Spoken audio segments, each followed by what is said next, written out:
Chapter 2. Isang beses lang nabanggit ni Rainiel ang tungkol kay Romnick. Hindi na matandaan ni Megan kung kailan. Basta ang naalala lang niya, mag-high school na nang nakilala ng nobyo ang kakambal at hindi kailanman naging malapit ang dalawa sa isa't isa. Luko-luko, yun ang term na ginamit ni Rainiel para ilarawan si Romnick. Lumaki ang nobyo sa ama. Si Romnick ay sa ama. At buko daw, sa pagkakaroon ng parehong mukha at mga magulang ay magkaiba sila sa lahat ng bagay. Ang pakiramdam ni Megan ay napakalaki niyang tanga para maniwala na ang lalaki na sa harap ngayon ay si Rainiel. Kaya pala kakaiba ang mga kinikilos nito. Kaya pala iba ang paraan ng pananamit at pananalita. Kaya pala hindi makasagot sa mga tanong niya. At kaya pala masyadong tahimik. Kaya pala kakaibang humalik. Kaya pala. Biglang nag-init ang kanyang mukha nang maalala ang kissing scenes na naganap sa kanila ni Romnick. And as much as she did not want to admit it, those kisses they shared were the hottest, most daring and most passionate she had experienced in her life. Isang malakas na sampal sa pisngi ang ibinigay niya kay Romnick na nagpagulat dito. Aray! Bakit? Bakit mo ko hinalikan ng ganun? Galit na sansala ni Megan sa binata. Gusto niya itong sigawan pero ayaw niya makaabala sa mga taong natutulog. Teka ano bang? Alam ko ng totoo at huwag ka nang magmaang-maangan. Hindi ikaw si Rainiel. Impit na sigaw niya. Hindi nga. Pasimpleng sagot nito at hawak pa rin ang kanang pisngi na sinampal. Hanggang kailan mo ko balak lokohin ha? Sorry. Muli ay simpleng tugon ng binata na para bang isang simpleng pagkakamali lang ang ginawa. Sorry? Ganun lang? Pagkatapos mo mapanggap na Rainiel? Pagkatapos mo kong halikan ng ganun? Teka lang, sino bang unang humalik? Hindi ba't ikaw? At kasalanan ko pa ngayon? Hindi naman sa ganun, kaya lang, ikaw naman talaga unang humalik, di ba? At nag-enjoy ka naman. Bagyang tumaas ang isang sulok ng mga labi ng binata. Bakit? Ikaw hindi? Nang muling sasampalin ni Megan si Romnick ay hinuli na nito ang kanyang kamay. Nagsorry na ako. Ano pa bang gusto mo? Umalis ka na. Ayoko na makikita ang mukha mo sa bahay na to. Paggising ko bukas ng umaga. Pinakiusapan ako ni Rainiel na bantayan ka. At hindi ako pwedeng umalis no? Wala akong pakialam. Kung ayaw mong sumbong ko sa kanya mang kalokohang pinagagawa mo, umalis ka na. Okay lang. Sige, magsumbong ka. Anong sasabihin mo? Na nagkunwari akong siya? Tapos nagalikan tayo? Tapos? Shut up! Galit na sabi ni Megan at hindi na niya alam ang gagawin sa sobrang frustration. Ang alam lang niya, ayaw na niyang makita ang kakambalang nobyo kahit kailan. Pero paano niya ipapaliwanag sa lahat ang mga nangyari? Lalo pa at kailangan niyang isama ang binata sa kaarawan at kasal ng kanyang pinsan. Naisip ni Megan na sana nagkasakit na lang siya para hindi na makapunta sa imbitasyon ni Lalani. Dahil ang totoo, ayaw naman talaga niyang pumunta lalo na at kasama si Romnick. Pero wala naman siya magagawa dahil kaarawan ni Laylanet alam niyang itatakwil siya nito bilang pinsan kung hindi siya makakapunta sa salo-salo. At dahil ang akala ng lahat ay may namamagitan nga sa kanila ni Romnick, kinailangan nilang umarte na parang may namamagitan nga sa kanila. Labag man iyon sa kanyang kalooban. Saan daw ako matutulog? Tanong ni Romnick kay Megan nang hatid siya ni Marvin sa kwarto sa ikalawang palapag ng bahay kung saan tanaw ang napakagandang dagat. Di dito. Saan ka matutulog? Dito. Muli walang emosyon na sagot ni Megan habang hinahanap ang cellphone sa malaking bag. Ano? Halata ang pagtataka sa tinig ng binata. Ibinaba nito sa kama ang dalang knapsack sa tabi ng kanyang bag. Oy! Huwag ka nga mag-inarte dyan. Ikaw na nga itong makikitulog, ang dami mo pang arte. Ikaw lang naman ang inaalala ko. Okay lang ba sa'yo na sasayg or matulog? At sino namang may sabi sa'yo na sasayg ako matutulog? Tanong ni Megan hawak na ang cellphone na kanina pa hinahanap. Pinalano mo to no? Bagyang lumayo si Romnick at sumandal sa pinto pagkatapos ay seryosong tumingin sa kanya. Sinasabi ko na nga ba? Yung mga titig mo sa akin, may pagnanasa ka talaga sa akin eh. Ang lakas din naman ng bilib mo sa sarili mo, no? At ano, feeling mo pagsasamantalahan kita? Sorry pero hindi kita type. Umiling-iling ang binata. Anong hindi type? Oy, kakambal ko ang syota mo. Pareho lang naman kami na mukha ah. Mukha, oo. Pero ugali ang layo. Kaya wag ka mangarap na may gusto ako sa'yo. Mabilis na lumabas si Megan ng kwarto at kailangan niya magpahangin. Kailangan niya makalayo muna kay Romney kaya nagtungo siya sa terasa at tinanaw ang dagat. Dapit hapon na at masarap ang simoy ng hangin. Ihinga pa lamang siya ng malalim nang maramdamang palapit ang binata. Nagbibiro lang ako ah. Narinig niyang sabi ni Romney kasabay na pag-upo sa kanyang tabi sa upuang kahoy. Mas mabuti pa nga sigurong umalis na lang ako. Ayoko rin naman talagang sumama at hindi ko lang mahindian si Aling Marieta. Ayun nga, ako rin naman napilit lang. We're already here and we can't do anything about it anymore. Paano? Magpapanggap akong boyfriend mo na may relasyon tayo? Hindi na kailangan tumugon ni Megan dahil obvious naman na ang sagot. Okay lang ba sa'yo na magkatabi tayong matulog mamaya? Suntok mo, gusto? Galit niyang sabi. Masama ang tingin ibinigay niya sa binata pero nakangiti lang to sa kanya na para bang wala lang ang lahat ng nangyayari. Joke lang naman. Ito naman, pare-pareho kayo ni Rainiel na hindi mabiro. At nang mabanggit ang pangalan ng nobyo ay muling na numbalik ang inis ni Megan sa sitwasyon at sa sarili. Pasensya ka na, kasalanan ko to. Maya-maya sabi ni Romney. Butit inamin mo rin. Nainis naman niyang sabi pagkatapos ay napabuntong hininga. Narito na eh. Ano pa bang magagawa natin? Ikaw kasi masyado ka maganda at hindi ako nakapagpigil. Ha? Nagtataka niyang sabi. Tinignan niya ang katabi at bagya ato nakangiti at pagkatapos ay tumungo. Wala. Napakunot naman si Megan. Mag-uusisa pa sana siya pero biglang dumating si Marvin. Magsisimula na raw mag-ihaw sa ibaba at kailangan nito ang tulong ni Romney. Mula sa balkonahe, tanong ni Megan sina Lane, Marvin at Romney na kasalukuyan nag-iihaw sa ibaba kasamang iba pa nilang malalapit na kaibigan at kamag-anak. Nakita niya kumuha ng isang stick na sigarilyo si Romney at takma ng sisindihan pero hindi itinuloy at hindi niya naiwasang mapangiti dahil doon. Sa tabing dagat sila naghapunan, tumutulong si Romney sa mga gawain, pag-iihaw, paghahanda ng mga pagkain at maging sa pagliligpit. Tahimik lang to. Ngumingiti at tumatawa sa mga kinukwento ni Marvin.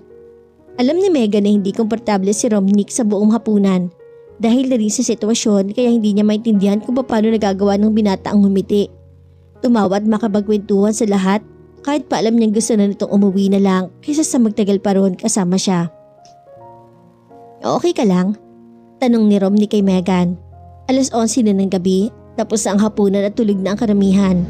Nasa balkonahe sila ng kwarto at handa na ring matulog. Tumango si Megan habang nakatanaw sa madilim na kalangitan. Naupo si Romney sa tabi ng dalaga sa upuang kahoy at tiningnan lang ito. Hawak nito ang isang bote ng beer habang nasa gilid ng tatlo pa. Sa totoo lang, hindi niya inaasahan na ganun kalakas uminom ng beer si Megan. Tama na yan, nakakarami ka na yata. Pero sa halip na sumagot ay iniibot ng dalagang isang bote at pambukas sa kanya. Kinuha naman niya ang beer ng walang alinlangan. Bakit walang masyadong naikwento si Rainiel tungkol sa'yo? Isang beses ka lang niya nabanggit, pagkatapos wala na. Kung hindi lang kayo magkamukha, hindi ko maisip na magkapatid kayo. And twins at that, sabi ni Megan matapos ubusin ang laman ng bote ng beer. Agad naman itong kumuha ng isa pa at binuksan. You two are entirely different people. Sa pananamit, sa ugali, sa lahat. Hindi na pinagtakhan ni Romney ang narinig dahil kahit kailan hindi naman sila naging malapit ng kakambal. So, where were you all along? Nagtatrabaho, kung saan-saan. Siya naman ang uminom at pagkatapos ay sumandal sa upuan. Kumuha siya ng isang stick ng sigarilyo sa bulsa pero hindi tuloy ang pagsindi. Nakatingin lang si Megan sa kanya at hindi niya alam kung gusto niya o hindi kapag ganung tinitingnan siya ng dalaga. Nilalaro-laro niya ang sigarilyo sa mga daliri. May girlfriend ka ba? Napatingin si Romney kay Megan dahil sa biglang pagbabago ng paksa at dahil sa hindi niya inaasahan na tanong na yun. Girlfriend? Depende siguro sa definition ng girlfriend. Bakit? May iba't ibang definition ba ang girlfriend? Tumatawang tanong ng dalaga. Oo, may girlfriend na palagi mo lang kasamang kumain sa labas. Manood ng sine, maglakad-lakad.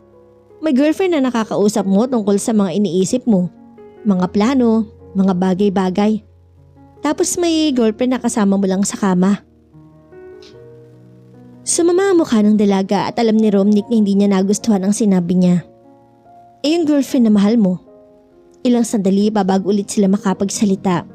Inubos muna niya ang laman ng bote at muling nagbukas ng isa pa. Wala akong maalala. Kapag kasi ako nagmahal, panghabang buhay na. Kaya pinipili ko kung sino talaga ang mamahalin ko. Kasalanan ko ba kung hanggang ngayon hindi ko pa nakikilala yung babaeng yun? Sabi niya na muling nakakuha ng masasamang tingin at maraming iling mula kay Megan. Pero nagsasabi lang naman siya ng totoo. Kaya okay lang na makipagrelasyon sa kahit na sinong babae. Hindi mo man lang iniisip yung feeling sa mga babaeng iniiwan mo? Nakasandal na si Megan sa upuan at malapit ng pumikit. Alam ng mga babae na allergic ako sa commitment. Kung okay sa kanila, edi okay. Kung hindi ko naman sila pinipilit. Nasa usapan yun. Wala pa naman ako nasasaktan sa mga naging karelasyon ko. Yun siguro ang alam mo. Women tend to hide what they feel. They may be hurt but they won't let you see it. Kung may ego kayo, may ego rin kami no.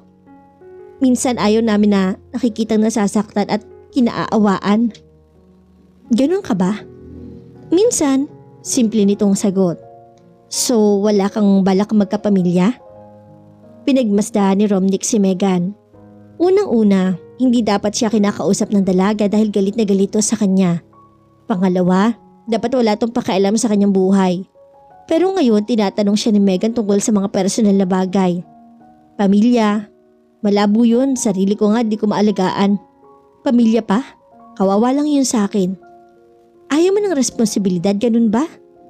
Ikaw, gusto mo? Kung gusto mo, sige, pipilitin kong gustuhin ang responsibilidad. Biro niya na napakunot noo sa dalaga.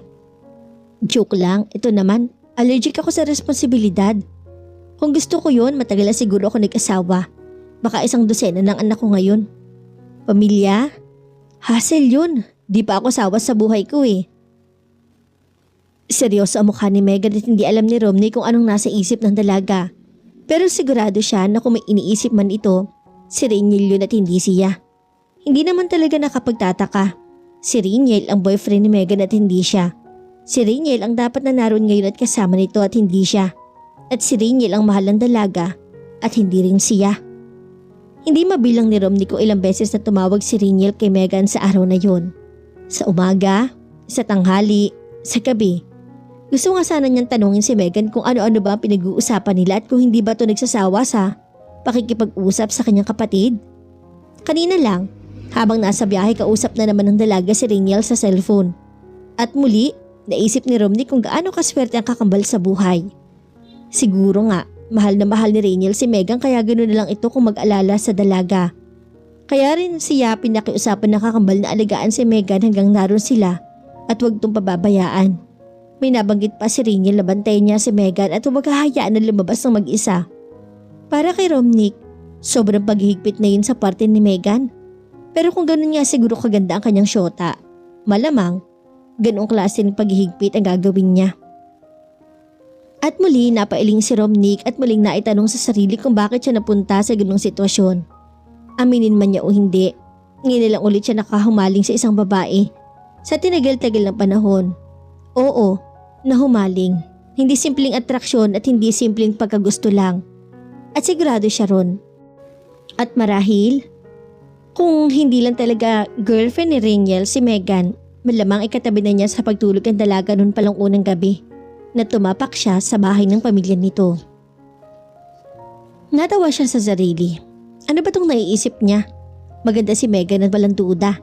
Kahit nung unang beses na nakita niya ang dalaga, ihinangaanan niya ang maamo nitong mukha at magandang hawbag ng katawan. At kung iba ang kanilang sitwasyon, bawat minuto siguro yakap na niya to. Pero masyadong suplada si Megan at madaling uminit ang ulo. At hindi siya sanay sa ganun. Idagdag pa na ayaw niya sa lahat ang siya pa ang sumusuyo sa babae. Muling binalingan ni Romnick si Megan dahil wala na siyang narinig mula rito. Nakapikit na pala ang dalaga at hindi niya alam kung gising pa o tulog na. Pero nakahawak pa rin ito sa bote na nakapatong sa mga hita. Megan? Dahan-dahan niyang inalis ang bote sa kamay ng dalaga. Nakapikit pa rin to at maya-maya pa unti-unti na bumagsak ang ulo sa kanyang balikat. Kapag sinuswerte nga naman, hindi na niya kailangan lasingin ng dalaga dahil kusa na itong naglasing. At tubiling niyang inuunan ang kanyang kanang braso sa ulo ni Megan at pinagmasdan lang ng matagal. Pasalamat ka, syota ka ng utol ko, sabi niya habang umiling-iling. Mula nang umalis sa rest house sila Lane ng umagang yun, wala nang anumang pinag-usapan sina Megan at Romnick. Wala sa kanila ang ahas na magsalita sa kabuuan ng biyahe. Tumulin agad si Megan sa kanyang silid pagkatapos kunin ang mga gamit sa kotse. Padabog niyang inilapag ang bag sa ibabaw ng kama at tumungaw sa bintana. Gusto niyang sumigaw sa galit nang matanaw mula roon si Romnick na tinitingnan ang makina ng kanyang kotse na ilang beses din na nasira sa gitna ng daan. Ano nga ba nangyari sa nakaraang gabi na ayaw na niyang pag-usapan pa? Wala naman talaga, except for the fact that she had slept with Romnick on the same bed. She slept with Romnick, who happened to be her boyfriend's twin's brother. She slept with another man on the same bed. And strange as it seemed like it, and that was something she did not like. Sumama siya sa kanyang ina sa flower shop kaya bumagapon silang hindi nakita ni Romnick. Ang dahilan, ayaw mo na niyang makita ang binata kaya iniwan niya mag-isa sa bahay. Hindi niya gusto kapag tinitingnan siya ni Romnick. Hindi niya gusto na kapag gumingiti ito na walang dahilan. Hindi niya gusto kapag nagtatanong ang binata ng mga bagay-bagay tungkol sa kanya dahil hindi niya gusto na magkakilala sila ng higit sa pagkakakilala nila ngayon. Basta, hindi gusto ni Megan ang mga nangyayari. Pero wala naman siya magagawa. Hanggang naroon sila, magpapatuloy ang mga pangyayari. At hanggang naroon sila, mahirap iwasan ang palaging hindi tinitingnan si Romnick. At ang nangyari kagabi, hiningi iyon ng pagkakataon. It was not as if she asked for it and it would not happen again. Never again. May sinabi ba kung saan siya nagpunta? Tanong ni Megan kay Joanne pagdating niya sa bahay ng gabing yun. At malamang wala na pa rin si Romnick. Nakahanda ng hapon at 8:00 na ng gabi. Tulog na ang kanyang nanay pero si Romnick wala pa rin. At hindi niya alam kung saan lupalop nagpunta ang binata. Naku ate, wala eh. Basta, umalis na lang. Wala pong nasabi eh. Sagot ni Joanne. Handa na tong umuwi. Sige po.